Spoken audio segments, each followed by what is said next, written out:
Hi guys, ito po si Kadugsing at welcome back to my channel. At andito po tayo ngayon sa ating duck farm. Tara, samahan niyo ako.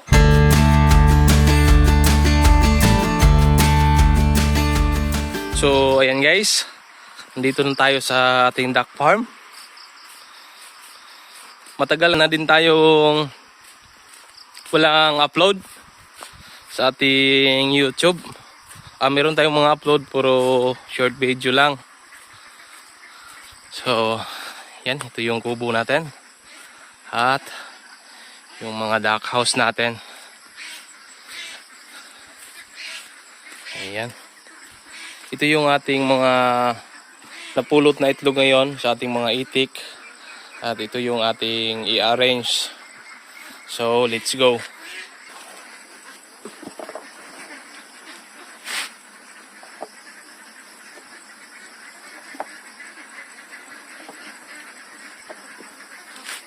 Yung ating mga itik pala guys ay meron tayong 1,300 na mga female na nangitlog.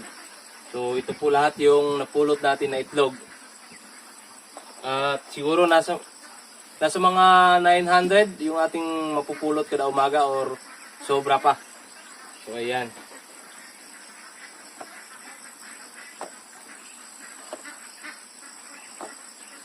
Okay.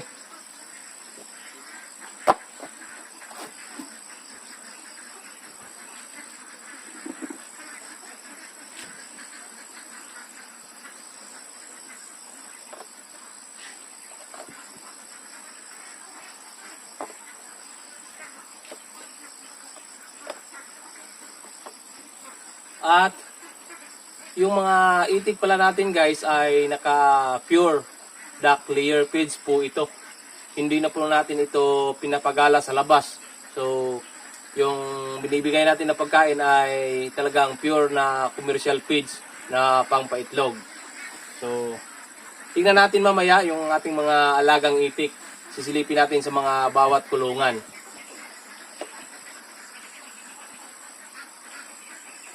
So, ito sila lahat guys ay hindi po pariha ang edad. So, by batch po tayong bumibili ng mga itik. So, meron tayong 6 months old, meron tayong 10 months old, 13 months old, at saka 16 months old.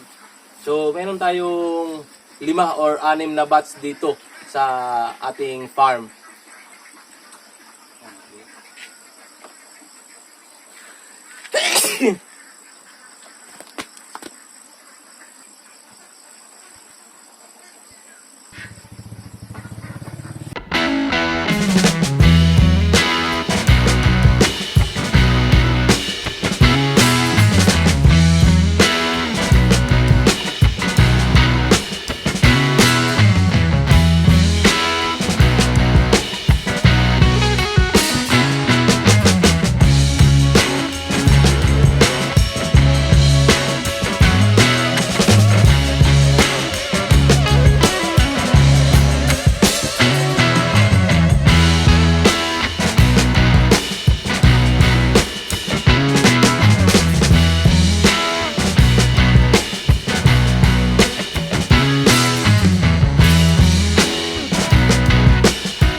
Guys, tapos na po natin i-arrange yung ating mga itlog.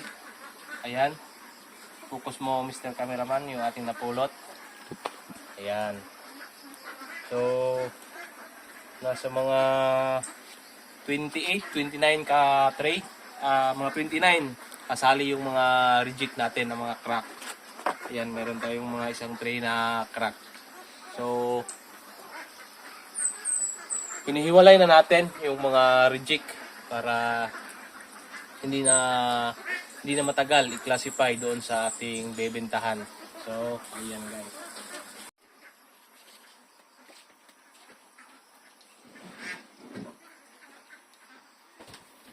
Ito yung mga madumi natin, hinihiwalay din natin.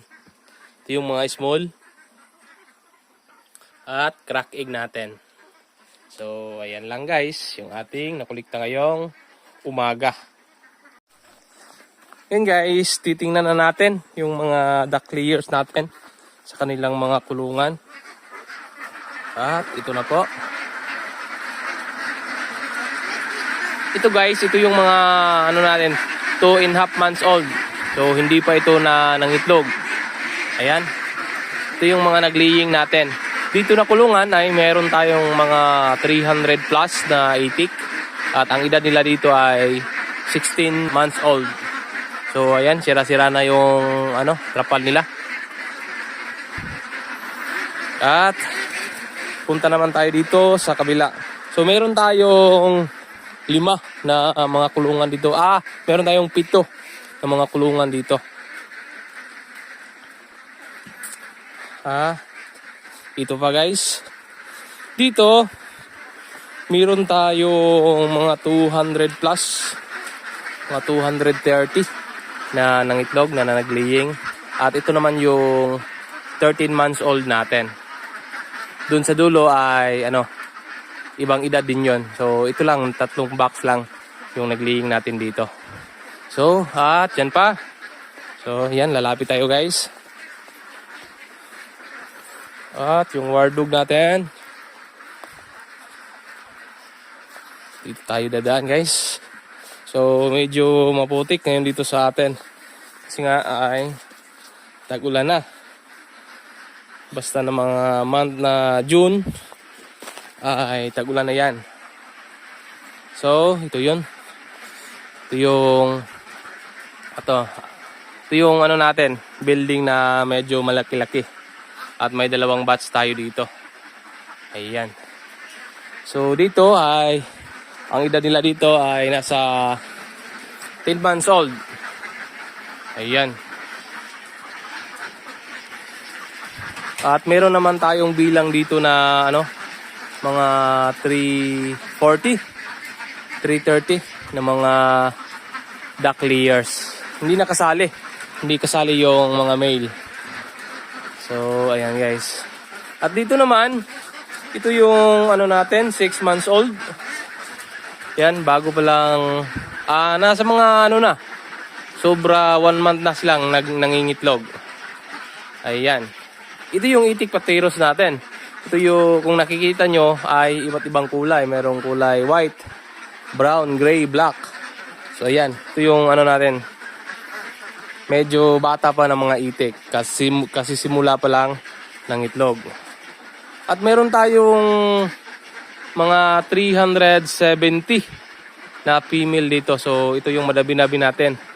So since ay nasa mga 6 months old pa lang sila ay wala pa masyadong mortality.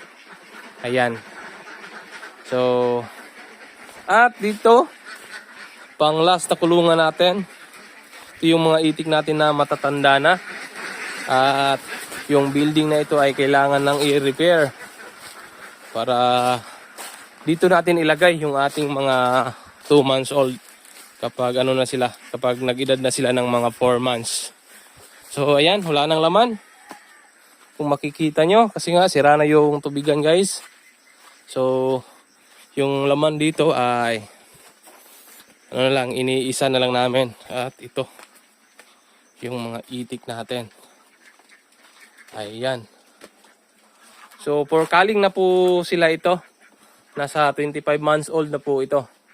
So yan nga yung sinasabi ko parati sa vlog ko sa Facebook na madaling mag-start mag-itikan. Ang mahirap lang ay yung makuha natin yung mga diskarte para mapanatili natin na mangitlog sila na mataas.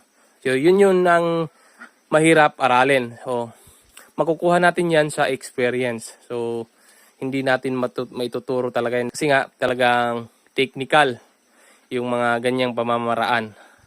So, kailangan talaga ay ma-experience natin bago natin matututunan. So, yan lamang guys. So, ayan, sira-sira na yung mga tubigan dito guys. Talagang kailangan na i-repair. So, ayan guys. Nakapag-vlog na po tayo ulit dito sa ating duck farm. At matagal-tagal din tayong walang upload sa ating YouTube na long video. So, yan. Abangan nyo sa mga susunod natin na video ay tuloy-tuloy na ito. Yung long form video natin. So, muli, magandang araw po sa inyong lahat dyan. At happy farming. God bless you all.